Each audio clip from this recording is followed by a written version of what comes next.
was like a 25% FTE need for XYZ, then we might be able to fill that gap. It could be bigger than that, but I guess I'm just asking you to think about it in that way.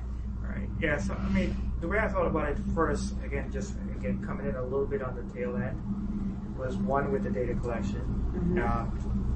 The places that I was going to pull all the pieces of the things that ended up populating that spreadsheet. Because some of it was coming from admissions, academic affairs, with the grades and stuff like that, the baseline information. So some of it I would say maybe 8% I had.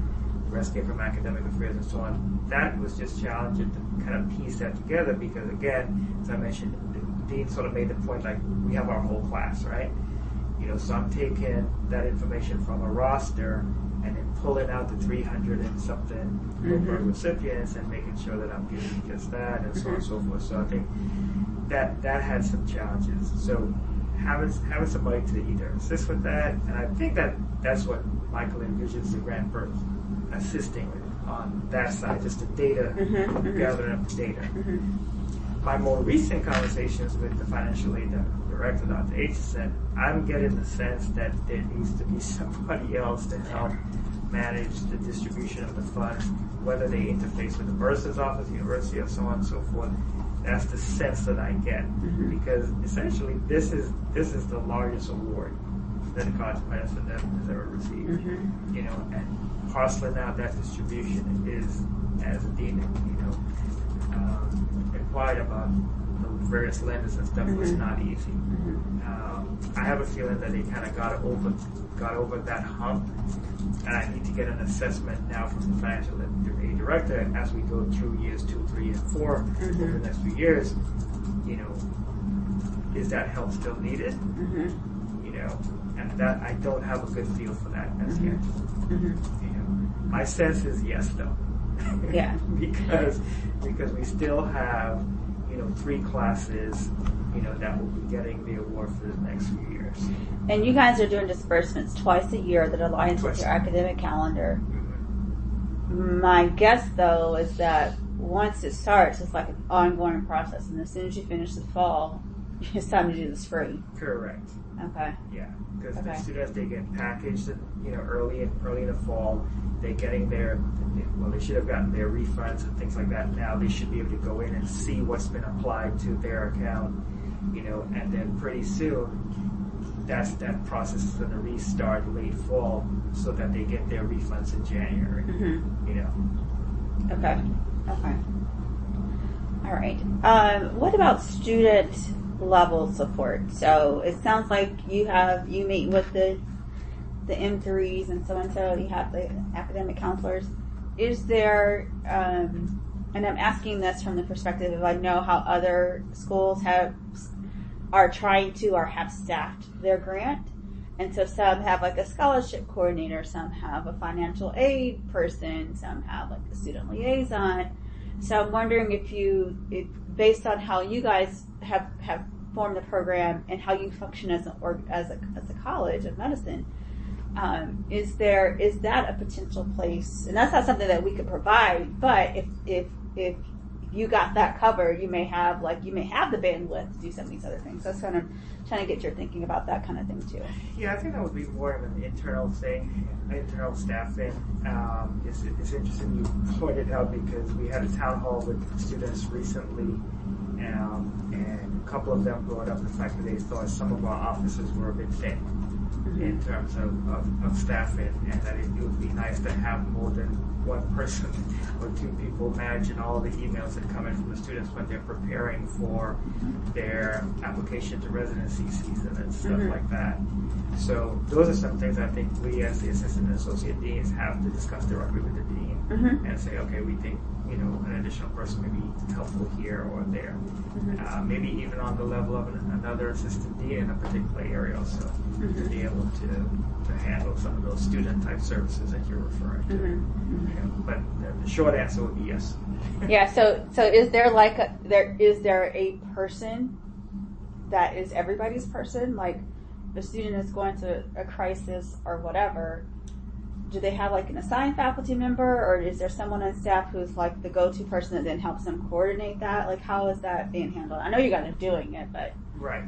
So if a student is in a non-academic type crisis, they would either come to myself or the program director who's under me, Ms. O'Neill. That's typically who they come to in terms of student affairs, because student affairs, I interface with the Student Health Center as well as the University Counseling Center. So typically they'll start with me. Okay. How many hours a day do you work? I don't count them anymore. I don't count them anymore. Good answer. Academic related things, they tend to go to Dean Ford first as a senior. She's a senior associate dean for academic affairs. Okay. So if it's, I did poorly on my exam, blah, blah, blah, they tend to hit her up first. Now, if it's like I did poorly on my exam because I just found out that my cousin was killed in Chicago, I tend to hit on that.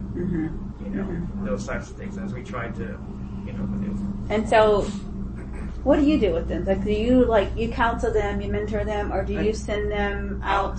I'll parcel things out. Okay. We use university counseling heavily, as Dean Mighty mentioned. They're almost finished hiring that outside person that will be just for the medical students. We currently do have a psychiatrist in the Student Health Center that's actually just for medical students, and we're adding this additional person. So I'll do some initial chatting and getting a feel for, because some folks it's on the level where we can have a conversation, we can monitor them and have a little game plan, and then others I'm not a psychiatrist, psychologist is beyond me, and I say, listen, you need something more formal. Yeah.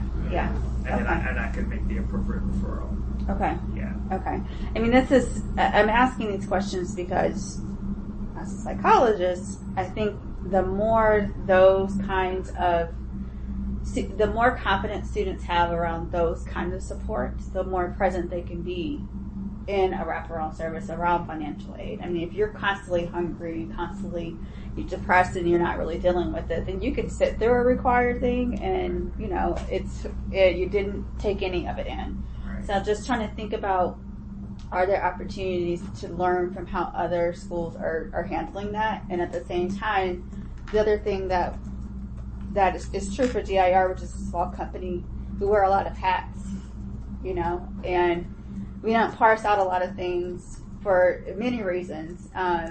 But as we've gotten bigger, we're just like, look, we don't have the capacity to do all of this.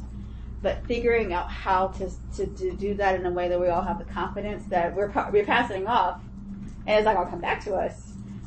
That's been a learning experience. And so my assumption is that when you are wearing many hats, like all the HPMS folks who are doing this work, sharing across the schools about how they're managing and leveraging these things, I think will be really useful. And it really will only inform, not only inform, but I think it can have an impact on the students. Yeah.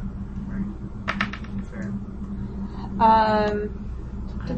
Yes, ma'am. So, I'm sort of wondering about the culture of Howard, because I was listening to the many hat wearing and the no, we don't really need this, but yes, maybe we could use that. And what are your thoughts on us this effort making changes? Now, not imposed, of course, but influencing change within at the institutional level. And so I'm kind of wondering about that, and I wasn't sure where I could ask that or when. But since we're, So let me try it out on the Grenadian. Grenadian connection. Let me try it out. You went to school, the same high school together, and then this connection. Be careful how I answer, I guess. I got to think about it my way. The institutional way. Yeah, this